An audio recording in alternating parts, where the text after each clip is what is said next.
नमस्कार। आधुनिक भारत के इतिहास के इस लेक्चर में आपका स्वागत है।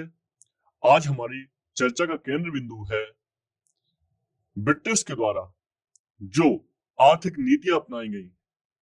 जब ब्रिटिश भारत में आए तो इन्होंने कुछ पॉलिसी अपनाई, कुछ नीतियां अपनाई ताकि उपनिवेश का अच्छे से शोषण किया जा सके। इसी से संबंधित पूरी चर्चा आज हम इस लेक्चर में करेंगे। इसके पहले हम पढ़ चुके हैं कैसे 1600 में ईस्ट इंडिया कंपनी बनी। इसके बाद इसने भारत की तरफ अपना रुख किया। थॉमस रो, हॉकिंस, कैसे इन लोगों ने भारत में आर्थिक और व्यापार के अधिकार पत्र प्राप्त किए। फिर हमने ये भी देखा कि कैसे उस समय जो समकक्षीय यूरोपीय शक्तियां थी, जिसमें से पुर्तगाली, डच, डेनिश, कैसे अंग्रेजों ने, फ्रांसीसी, इन सबको अंग्रेजों ने भारतीय व्यापार से अलग कर दिया और किस तरीके से अंग्रेजों ने बंगाल पर अधिकार करके यहाँ पे पहले दीवानी अधिकार प्राप्त किए और फिर कुछ ही टाइम बाद जब कंपनी को समझ में आ गया कि बिना राजनीतिक शक्ति हासिल किए भारत पे वो दोहन नहीं कर सकती, भारत का दोहन नहीं कर सकती, तो उसने खुद ही नवाब बनना स्वीकार कर लिया और कंपनी यहाँ पे दीवानी के साथ साथ राजनीतिक अधिकार भी प्राप्त कर लिए। अब कंपनी के द्वारा कुछ नीतियां अपनाई गई भारत के व्यापार को और भारत का आर्थिक दोहन करने के लिए। इसके लिए पहले उसने कुछ राजनीतिक कदम लिए, जिसमें से हमने देखा था कि कैसे सहायक संधि का उसने उपयोग किया और बड़ी आसानी से जो यहाँ के राजा थे उनको सैनिक सहायता दे दी उन्हीं के खर्चे पर। उनको सैनिक रखी, सेनाएं रखी लंबी लंबी उन्हीं के खर्चे पर, और एक गवर्नर जो अंग्रेज व्यक्ति हुआ करता था, इसको स्थापित कर दिया हर नगर में। हालांकि सिर्फ इंदौर जैसी जो रियासतें थी, इन्होंने ये जो गवर्नर था, एजेंट था, इसको रखने से इनकार कर दिया। हालांकि बहुत सारी रियासतों में ये गवर्नर और सैनिक जो खर्चे के अनुसार सेना रखी जाती थी, इसको मान लिया क्योंकि उन्होंने सहायक संधि को स्वीकृत किया हुआ था, एक्सेप्ट कर लिया था। तो हम ये देख चुके हैं। फिर इसके अलावा ये भी एक देखने का विषय था कि किस तरीके से उन्होंने भारतीय रियासतों के लिए नीति अपनाई। हम जानते हैं क्योंकि उस समय का जो भारत था यह दो भागों में बटा हुआ था। एक तो ब्रिटिश आधिपत्य का भारत था, जिसमें बंगाल आप देखते हैं मेजर केंद्र बिंदु हुआ करता था। ब्रिटिश आधिपत्य, यहाँ पे ब्रिटिश सरकार का शासन हुआ करता था, लेकिन यहाँ पे बहुत सारी रियासतें भी थी। उदाहरण के तौर पे अवध रियासत थी, अवध एक रियासत थी, मराठा हुआ करते थे। लेकिन हम धीरे धीरे देखेंगे किस तरीके से अंग्रेजों ने आगे चल के अवध को भी भारत, जो ब्रिटिश भारत था, इसका पार्ट बना लिया। अवध को भी ब्रिटिश भारत का पार्ट बना लेते हैं। इसमें झांसी हो जाएगा, सतारा हो जाएगा, उदयपुर हो जाएगा, बहुत सारे राज्य हो जाएंगे। मराठा भी और जो ब्रिटिश साम्राज्य था इसका पार्ट बन जाता है। कुछ ही राजा बनते हैं छोटे मोटे, जो जिसमें से कुछ राजस्थान के होते हैं, जिनको भारतीय रियासत, अलग से रियासत कहा जा सकता है। जैसे सिंधिया हो गए, यहाँ पे सिंधिया के पास भी एक छोटी सी रियासत बचती है, बहुत छोटा सा क्षेत्र बचता है। हालांकि सिंधिया के क्षेत्र तो पूरे मध्य प्रदेश में बहुत बड़े भाग में हुआ करता था। उदाहरण के तौर पे अगर हम ये लें मध्य प्रदेश का मैप कुछ ऐसा ही, तो यहाँ पे आप देखेंगे ग्वालियर देखेंगे, और सिंधिया का ये पूरा एरिया हुआ करता था एक समय तक। लेकिन सिंधिया का सिर्फ राज इतना सा हो गया, ग्वालियर तक सीमित हो गया। इसी तरह होलकर भी, उनका भी राज्य छोटा हो गया। तो कुल मिला के देखने वाली बात यह है कि किस तरीके से अंग्रेजों ने पूरे भारत को कवर कर लिया। जो छोटी छोटी रियासतें थी उनको बहुत छोटा सा क्षेत्र बचा उनका, बाकी सब में ब्रिटिश साम्राज्य हो गया। अब तो हमने इस तरीके से एक्सपेंशन को देखा ब्रिटिश के। अब आइए आगे देखते हैं कि आखिर इनकी नीतियां कैसी रही। ये 1757 से शुरू होता है, हम जानते हैं, क्योंकि 1757 में प्लासी का युद्ध हुआ था।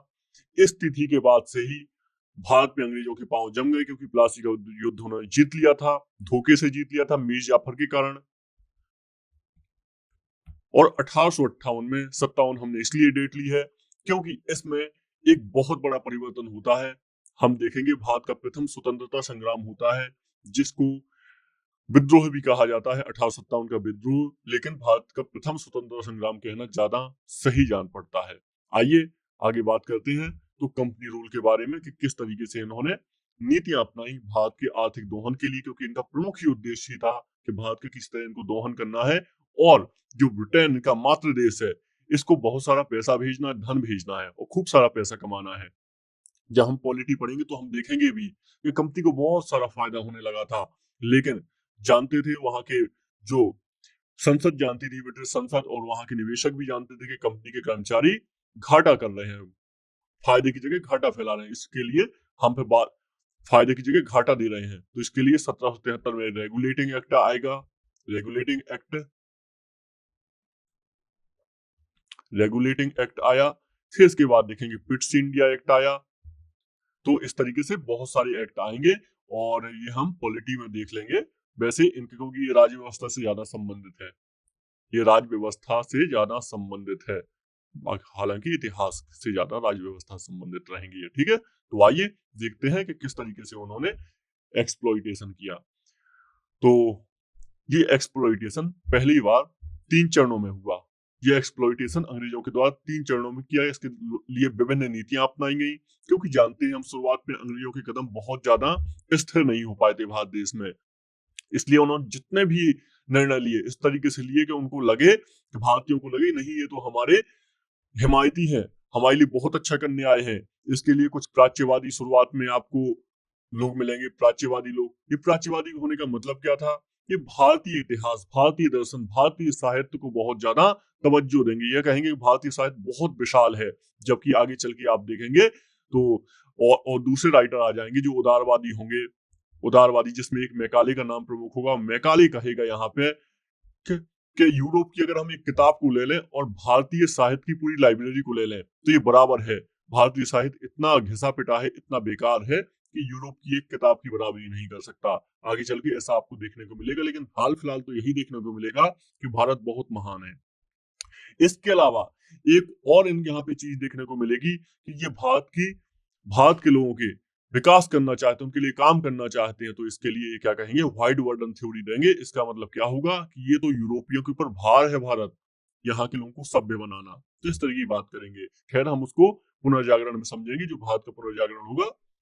तो मर्चेंट, ये वाला फेज देख लेते हैं। पहला फेज है, इसको अगर हम देखें, इसको वाणिज्यिक चरण कहा जाएगा। तो भारत का इन्होंने शोषण कितने तीन रूपों में किया। पहला है वाणिज्यिक चरण, ये भी पूंजीवाद का ही चरण है। उपनिवेशवाद का प्रथम चरण है वाणिज्यिक चरण। इसमें मतलब ये व्यापार को बहुत ज्यादा तवज्जो देंगे, क्योंकि आप जानते हैं 1757 में प्लासी के युद्ध के बाद ईस्ट इंडिया कंपनी ने बंगाल पर प्रभुत्व हासिल कर लिया था। तो इनका यहाँ पे एम क्या था कि भारत पर किस तरीके से भारत का व्यापार हमें मिल जाए और बाकी हमको राजनीतिक यहाँ की सत्ता ना लेनी पड़े, क्योंकि वो नहीं पढ़ना चाहते थे इन सब चीजों में। तो भारत के व्यापार पर एकाधिकार करना, क्योंकि आप जानते हैं ये वही दौर है जब यहाँ पे फ्रांसीसी एकाधिकार, जब यहाँ फ्रांसीसी, डच, डेनिश और पुर्तगाली ये सारी कंपनियां भी हैं। और यहाँ पे आप देख सकते हैं अभी अंग्रेजों के पैर नहीं जम पाए हैं, क्योंकि 1707 में औरंगजेब तो मर गया, औरंगजेब तो खत्म हो गया, लेकिन अभी भी मराठा के पावर में है और 1761 का प्लासी का युद्ध नहीं हुआ है।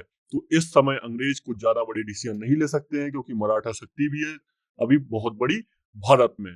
तो व्यापार एकाधिकार इनका लक्ष्य रहा। इसके अलावा इनका लक्ष्य रहा कि किसी तरीके से राजस्व प्राप्त करें, राजनीतिक प्रभाव बनाएं, और यहाँ से जो वस्तुएं हैं, जो यहाँ पे वस्तुएं हैं, तो यूरोप से हम खरीद के वस्तुएं अपनी लाएं, यूरोप से वस्तुएं लेके आए और यहाँ पे बेचे हम, और यहाँ के जो उद्योग है इनका पतन कर दें, ताकि सिर्फ अंग्रेजी वस्तुएं, इंग्लिश जो गुड्स हैं यही से बचे और इसके अलावा कुछ ना बचे। आपको यहाँ पे जानना बहुत जरूरी है आपके लिए कि एक ब्रिटिश इतिहासकार हैं, खुद ब्रिटिश इतिहासकार हैं ये, इनका नाम है पर्सिवल स्पीयर। पर्सिवल स्पीयर, इन्होंने इस काल को कहा है, जो ये 1757 से 1813 का काल है, इसके लिए इन्होंने कहा है अब बंगाल में खुला और बेशर्म लूट का काल आरंभ हुआ। ये अपनी किताब में लिखते हैं कि अब बंगाल में खुला और बेशर्मी लूट का काल आरंभ हुआ था। तो ये 1757 के इस पीरियड को बोलते हैं। इसके अलावा एक और इतिहासकार है जिसका नाम है पडिक्कर साहब है, के.एम. पडिक्कर। तो इन्होंने इस काल को डाकू राज की संज्ञा दी है। डाकू राज या डाकू राज्य की संज्ञा दी है इन्होंने। ठीक है, ये आप याद रखिएगा, ये आपके लिए समझने के लिए आवश्यक है। डाकू राज्य की संज्ञा दी है इन्होंने। इसके अलावा आइए एक दूसरे काल को फिर से देखते हैं। तो इसमें दूसरा काल है उपनिवेश का द्वितीय चरण है औद्योगिक। इसको अगर हम पहले को वाणिज्यिक चरण कहें तो दूसरे को हमें औद्योगिक पूंजीवाद का चरण कहना होगा। औद्योगिक पूंजीवाद का चरण, पूंजीवाद। इस चरण का क्या विशेषता है? क्योंकि देखिए पहले हमें इसकी परिस्थितियां समझनी होंगी, क्योंकि ये चरण आया ही क्यों। क्योंकि ब्रिटेन में जो पश्चिम था इसमें लगातार वैज्ञानिक क्रांति हो रही है पुनर्जागरण के वास्ते, पुनर्जागरण के वास्ते, और फिर इसके बाद एक प्रबोधन का दौर भी आ जाता है। प्रबोधन के दौर में पुराने विचारों को छोड़कर नए विचारों पर शिफ्ट होने के लिए, सामंतवाद को कम करने के लिए यूरोप के विकास पर बल दिया जाता है। तो ऐसे में विज्ञान और तकनीकी का भी योग आता है वहां पे। तो 1765 से लेके यहाँ पे 1785 तक बहुत सारी मशीनें तैयार हो जाती हैं, जिसमें कताई की मशीन होती है, कताई मशीन। इसमें स्टीम इंजन आ जाता है, स्टीम इंजन, भाप इंजन जिसको बोला जाता है। इसमें पावर लूम आ जाता है, पावर लूम। इसमें वाटर फ्रेम आ जाता है। तो बहुत सारे नए आविष्कार होते हैं। इन आविष्कारों के का कारण क्या होता है? जो कच्चा माल होता है इसको बड़े ही जल्दी औद्योगिक उत्पाद में बदला जा सकता था, उत्पाद में बदला जा सकता था इसको, ताकि ये उत्पाद बहुत महंगे बिकते थे बाजार में और बहुत जल्दी बन जाते थे, ज्यादा पूंजी भी नहीं लगती थी। तो इनका ये सब फायदा हुआ कि जो ब्रिटेन था यहाँ पे औद्योगिक क्रांति आ गई। औद्योगिक क्रांति का क्या मतलब है? औद्योगिक क्रांति का मतलब है, औद्योगिक क्रांति का मतलब है यहाँ पे बहुत बड़े स्तर पर एक पूंजीवादी उद्योग शुरू हो गए। जो बड़ी बड़ी अब कंपनियां बनने लगी, बड़ी बड़ी फैक्ट्रियां बनने लगी, इनमें खूब सारा लेबर काम करती थी और लगातार उत्पाद बनाती थी। ये उत्पाद कमजोर हुआ करते थे और जब ये उत्पाद भारत लाए गए तो यहाँ पे देख सकते हैं आप, जो यहाँ पे पारंपरिक उद्योग हुआ करते थे, बुनकर हुआ करते थे, अब इनका कपड़ा क्या हुआ? इनका कपड़ा जो बनाया था इन्होंने, हालांकि ये कपड़ा अच्छा होता था, ये महंगा पड़ता था, और ये यहाँ पे लाते थे, बहुत सस्ते प्रोडक्ट लाते थे, क्योंकि ये पूरा बहुत बड़े स्तर पर उत्पादन करते थे तो इनको फायदा होता था। तो ये भारत आने लगा, भारत आने लगा तो ये सारे उद्योगों का पतन हो गया। हालांकि एक दौर था जब ये बुनकरों का कपड़ा ना इंग्लैंड जाया करता था और इंग्लैंड के बड़े बड़े परिवार इसको बड़ी ही शाही तरीके से पहना करते थे और बहुत खुश हुआ करते थे कि ये भारतीय कपड़ा है, मलमल का कपड़ा है। लेकिन देखिए दौर उल्टा हो चुका है, यहाँ पे और दौर उल्टा हो जाता है और ब्रिटेन से कपड़ा भारत में आता है, खूब महंगे में बिकता है, यहाँ के जो उद्योग हैं ये सब पतन हो जाते हैं। तो ये यहाँ पे एक सबसे बड़ी इसकी विशेषता थी और जो औद्योगिकरण था इसका परिणाम था। यहाँ पे आप देखेंगे 1813 से 58 के बीच में तो जो ईस्ट इंडिया कंपनी थी इसका एकाधिकार भी खत्म हो जाता है भारत को व्यापार के लिए, मतलब ब्रिटेन की और भी कंपनी आ सकती है भारत में व्यापार करने के लिए, संसद ऐसा नियम बनाती है। इसके अलावा चाय, चाय और अफीम का जो व्यापार होता है ईस्ट इंडिया कंपनी का चीन के साथ, तो उस बस में एकाधिकार मिलता है ईस्ट इंडिया कंपनी को। बाकी इनका पूरा सब कुछ खत्म हो जाता है, इनके सारे एकाधिकार खत्म हो जाते हैं। इसीलिए ये 20 साल के दौर में जो चार्टर आया करते थे बहुत ज्यादा महत्वपूर्ण है। ये चार्टर दरअसल नियम होते थे, नियम कानून नए तरीके से, ताकि ईस्ट इंडिया कंपनी को रेगुलेट किया जा सके ब्रिटिश गवर्नमेंट के द्वारा, ब्रिटिश संसद के द्वारा। इसलिए महत्वपूर्ण है आपके लिए दूसरा दौर। इस दौर में कंपनी का एक अधिकार खत्म हो गया। और एक और इसमें फैक्ट मिलता है कि 1813 में पहली बार भारत में शिक्षा पर 1 लाख रुपए खर्च किया गया। ये एक फैक्ट भी आपके लिए महत्वपूर्ण है, पहली बार शिक्षा के लिए 1 लाख रुपए खर्च किया गया था इस 1813 के चार्टर के द्वारा। ठीक है, चलिए आगे बात करते हैं।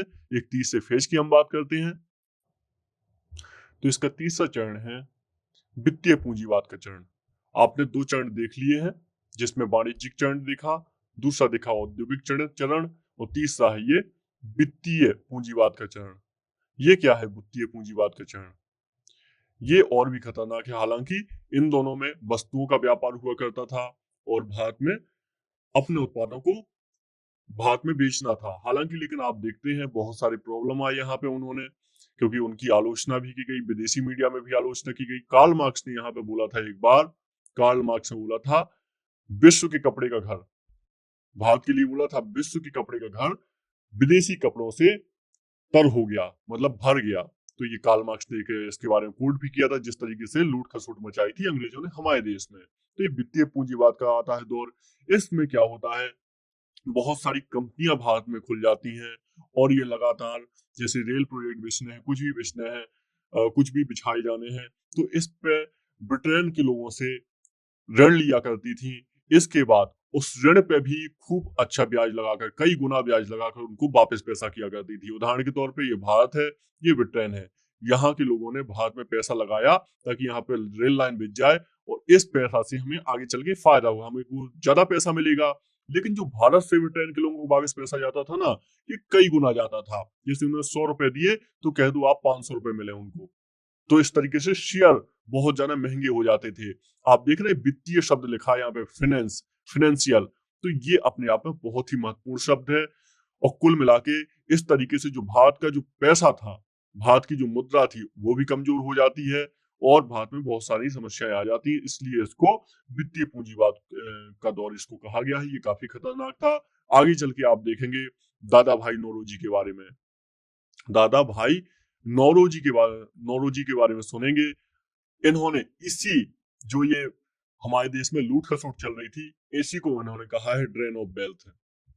ड्रेन ऑफ वेल्थ कहा है दादा भाई नौरोजी ने कि मतलब जो धन का, हमारे देश का जो पैसे का जो बहिर्गमन हो रहा है, इसकी थ्योरी उन्होंने दी थी। उन्होंने कहा था अंग्रेजों ने हमें बहुत बुरी तरीके से लूटा है और हमारे देश का पूरा पैसा बाहर जा रहा है, धन का बहिर्गमन हो रहा है, ड्रेन ऑफ वेल्थ। ठीक है, आगे चल के दादा भाई नौरोजी इस तथ्य को उद्घाटित करते हैं। तो याद रखिएगा, ये बहुत ही, मतलब भारत के लिए बहुत बुरा दौर था और अंग्रेजों ने इसमें खूब लाभ कमाया, खूब शोषण किया यहाँ पे, जब उनकी पूरा राजनीतिक व्यवस्था बन गई भारत में। इस दौर में और क्या क्या हुआ, तो आप देखेंगे ये दौर तो एक्सपेंशन का दौर था। लगातार अंग्रेज बंगाल को जीत चुके थे। इसके बाद 1813 तक कुल मिला के जो मराठा एम्पायर है, इसको काफी हद तक खोखला कर देते हैं और इसके साथ तृतीय मराठा युद्ध होता है इसके बाद में। इसमें मराठा को पूरी तरह खत्म कर देते हैं, पूरा तरह मराठा एम्पायर सरेंडर कर देता है। इसके बाद में इस दौर में क्या होता है, इसमें ये जो बफर स्टेट कायम करते हैं, आप देखेंगे इसमें नेपाल में, अफगानिस्तान में युद्ध करेंगे, अफगानिस्तान के साथ बर्मा को जीतेंगे और आप देखेंगे आगे चल के सिखों को भी जीतेंगे ये। और फिर आप देखेंगे आगे चल के इसी चरण में जो लॉर्ड वेलेजी जली के बाद इसमें नए जो नए गवर्नर जनरल आएंगे, जिसमें आप देखेंगे विलियम बेंटिक और अन्य गवर्नर को देखेंगे, जिसमें हड़प नीति उस शामिल है डलहौजी की। तो ये सब इसमें भारत के जो क्षेत्र है, इसको सामदान दंड भेद से पूरा अपने में मिला लेंगे। जैसे अवध को ही इन्होंने उदाहरण के तौर पे कुशासन के आरोप में मिला लिया था, जबकि अवध की जनता जो थी बहुत ज्यादा खुशी महसूस करती थी नवाब के साथ। ठीक है, तो इस तरीके की वही बातें होंगी। आइए एक वहां पे फैक्ट और सुन लेते हैं, क्योंकि जो ये इनकी शोषण की नीति थी, ये भू राजस्व के बिना तो पूरी हो नहीं सकती थी। तो अंग्रेजों ने भू राजस्व के रूप में एक, पहले तो फार्मिंग सिस्टम या इजारेदारी प्रथा कहा जाता है, इसको लेके आइए। ये फार्मिंग सिस्टम कहाँ लागू था,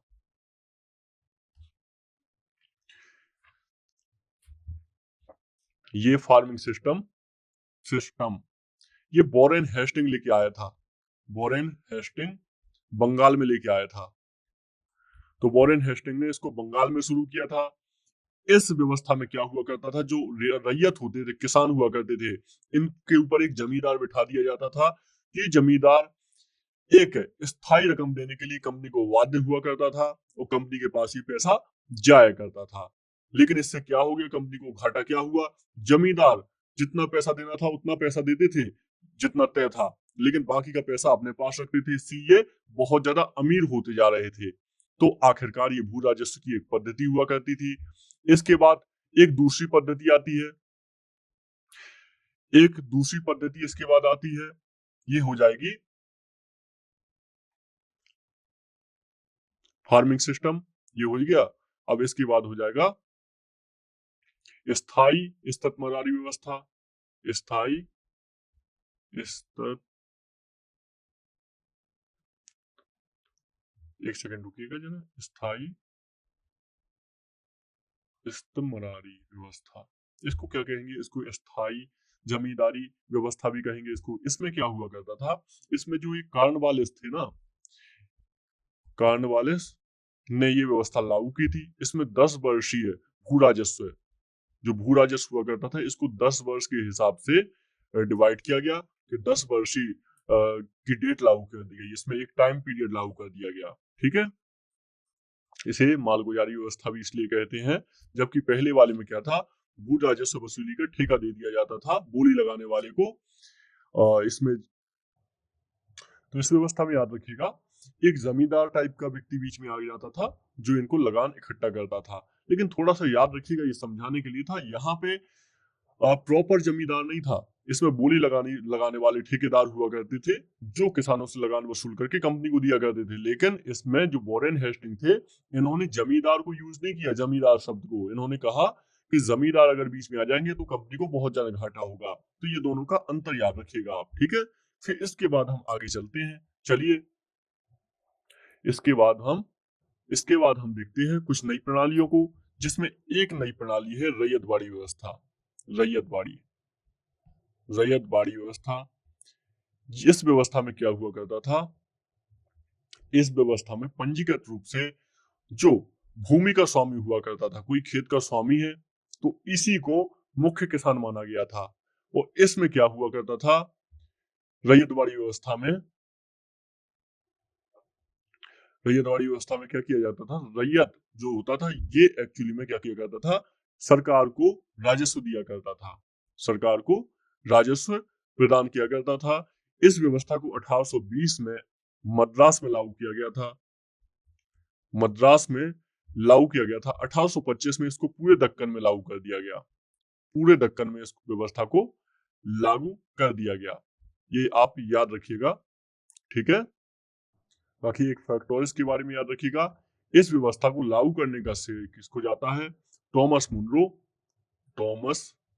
मुनरो और कैप्टन रीड को जाता है इस व्यवस्था को लागू करने का श्रेय, कैप्टन रीड। इन्होंने इस व्यवस्था को लागू किया था।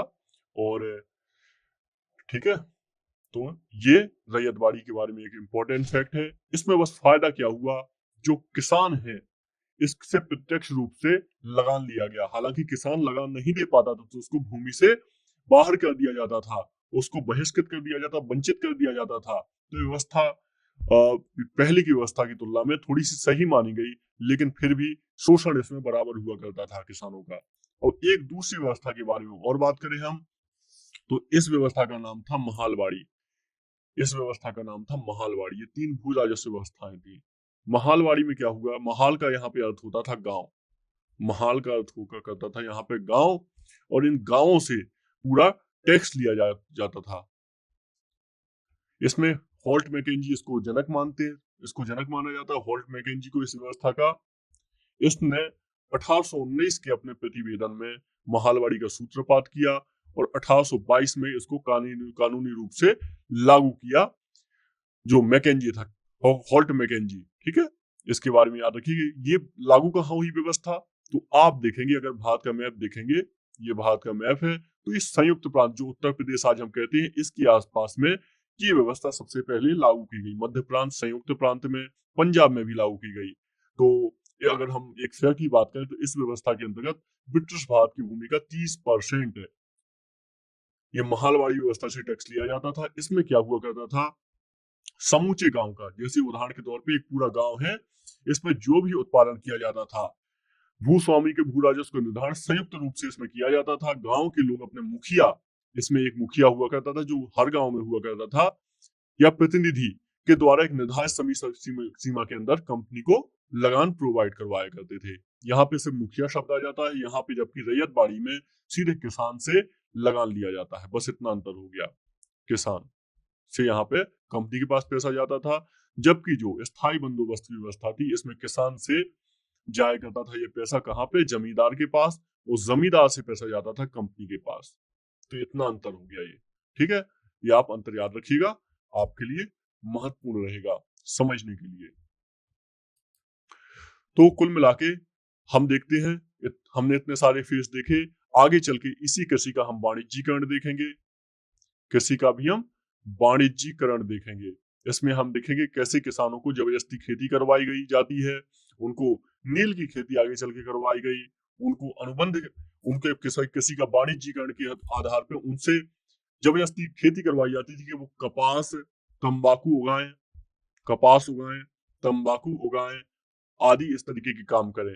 तो एडम स्मिथ का क्योंकि विचार एडम स्मिथ के प्रचलित थे, जिसके आधार पर भी कुछ कुछ कार्य इस तरीके से किया गया, वाणिज्यीकरण के रूप में ब्रिटिश साम्राज्य को प्रेरित किया इन सब विचारों ने जो यूरोप में फैल रहे थे। ठीक है, ये भी आप याद रखिएगा।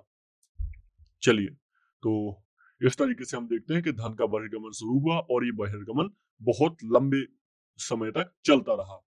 आगे हम इसी में देखेंगे किस तरीके से भारत में भी कुछ उद्योग खड़े होते हैं और यहाँ पे भारत में भी कुछ उद्योग खड़े हो जाते हैं और फिर आगे चल के यही उद्योग प्रथम विश्व युद्ध में अंग्रेजों की मदद तक करते हैं, जिसमें से टेस्को होता है एक। ठीक है, वैसे तो भारत में बहुत बड़े स्तर पर औद्योगिकरण हुआ, लेकिन कुछ जो हमारे बड़े व्यक्ति थे, कुछ बड़े लोग थे, तो उन्होंने कुछ उद्योग भी शुरू किए, जिसमें से औद्योगिकरण में सबसे बड़ा है इसमें वस्त्र उद्योग तबाह हो गया, पतन हो गया पूरा इसका। कार्ल मार्क्स ने कहा भी था वस्त्र उद्योग के बारे में कि पूरे संसार के कपड़े का घर विदेशी कपड़ों से पट गया। ठीक है, तो इस तरीके की बातें की थी। चलिए, तो भारत में कुछ नए उद्योगों की स्थापना संबंधी और बात कर लेते हैं थोड़ा सा इसी लेक्चर में, ताकि आपको पता चले कि इकोनॉमिक्स एक्सप्लोइटेशन हुआ, इसमें कुछ कुछ हमें चीजें मिली भी। तो भारत में कैसे औद्योगिकरण की शुरुआत हुई इसके बारे में देखते हैं। तो सबसे पहले तो 1854 में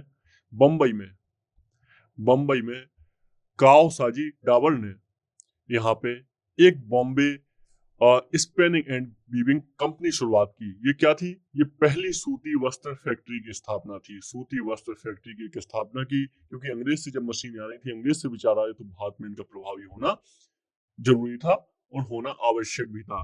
इसके बाद में 1907 में टाटा लौह इस्पात कारखाने की शुरुआत होती है।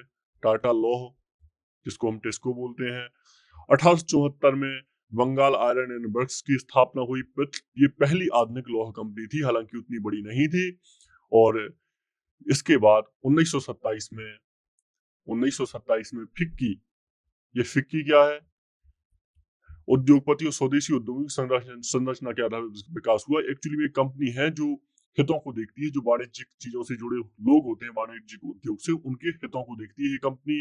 इसके अलावा 1944 में बॉम्बे प्लान भारत के विकास के लिए निर्णय का एक महत्वपूर्ण प्रस्ताव माना गया, जिसमें ठाकुरदास मोदी, बिरला जी आदि की विशेष भूमिका थी। तो इस तरीके से कुछ भारत में उद्योग तरीके से भारतीयों ने प्रयास भी किया उद्योगों के लिए, लेकिन भारत में बहुत ज्यादा संभव नहीं हो पाया क्योंकि अंग्रेज आगे हुआ करते थे, तो अंग्रेजों को पीछे छोड़ना मुमकिन नहीं था। उनकी आज्ञा के बिना ये सब मुमकिन नहीं था भारतीयों के लिए। तो याद रखिएगा, ये सारा हमने देखा कि किस तरीके से इकोनॉमिक एक्सप्लॉइटेशन इंडिया का किया अंग्रेजों ने। तो इसका इम्पैक्ट क्या हुआ? इसका इम्पैक्ट हमको देखने को मिलता है लैंड रेवेन्यू यानी भू राजस्व के रूप में देखने को मिलता है। किस तरीके से किसान अपनी जमीन खो देते हैं और जहाँ दरिद्रता में जीने लगते हैं, या फिर कुछ किसान करते हैं तो सिर्फ वाणिज्यिक कृषि करते हैं। वाणिज्यिक कृषि से उनके पास खाने के लिए नहीं होता है, क्योंकि ये भी बहुत कम कीमत पर लोग ले जाते थे और खाने के लिए नहीं हो पाता है। हालांकि कुछ मोटे अनाज ही उनके खाने का कारण खाने के लिए बनते हैं, बाकी इसके अलावा उनकी बहुत बुरी कंडीशन हो जाती है। इसके अलावा सोशियो इकोनॉमिक इम्पैक्ट तो होते ही हैं, जिसमें हम देखते हैं उद्योगों का पतन हो जाता है, स्थिति और ज्यादा बुरी हो जाती है किसानों की, मजदूरों की। और जो बड़े बड़े किसान भी होते हैं ये भी मजदूर में कन्वर्ट हो जाते हैं, किसान भी मजदूर में बन जाते हैं। आप देखेंगे तो प्रेमचंद्र का एक उपन्यास था, प्रेमचंद्र जी का गोदान। इस गोदान उपन्यास को देखेंगे तो आपको उस भारत की एक समझ विकसित होगी आपके अंदर कि किस तरीके से उस दौर के भारत में एक जो व्यक्ति होता है, गोबर नाम का व्यक्ति, ये गोबर एक व्यक्ति होता है जो होरी और धनिया का पुत्र होता है। होरी और धनिया क्या है? मुख्य किरदार है इस उपन्यास के। तो होरी और धनिया का पुत्र होता है गोबर।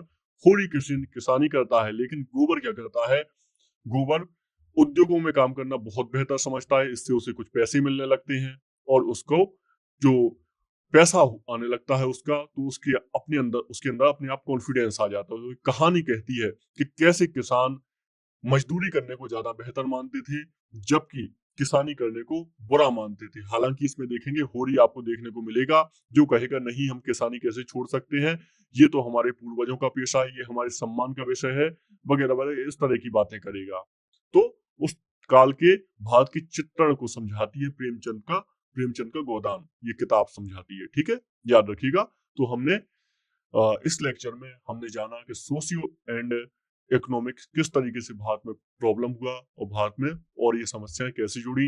आगे चल के हम इसी लेक्चर में देखेंगे जब ये सब चल रहा था, अंग्रेजों के द्वारा उपनिवेश का शोषण चल रहा था भारत का और मातृ देश के लिए काम किया जा रहा था, तो ऐसे में हर जगह ये शोषण मुमकिन नहीं था होता रहे, इसके लिए बहुत सारे विद्रोह होते हैं भारत में लगातार विद्रोह होते हैं अंग्रेजों का राज आ जाने के बाद। और इसमें से कुछ बहुत बड़े विद्रोह होते हैं, जैसे मोपला विद्रोह हो गया, इसमें आप देखेंगे कोल विद्रोह हो गया, संथाल विद्रोह हो गया, मुंडा विद्रोह हो गया।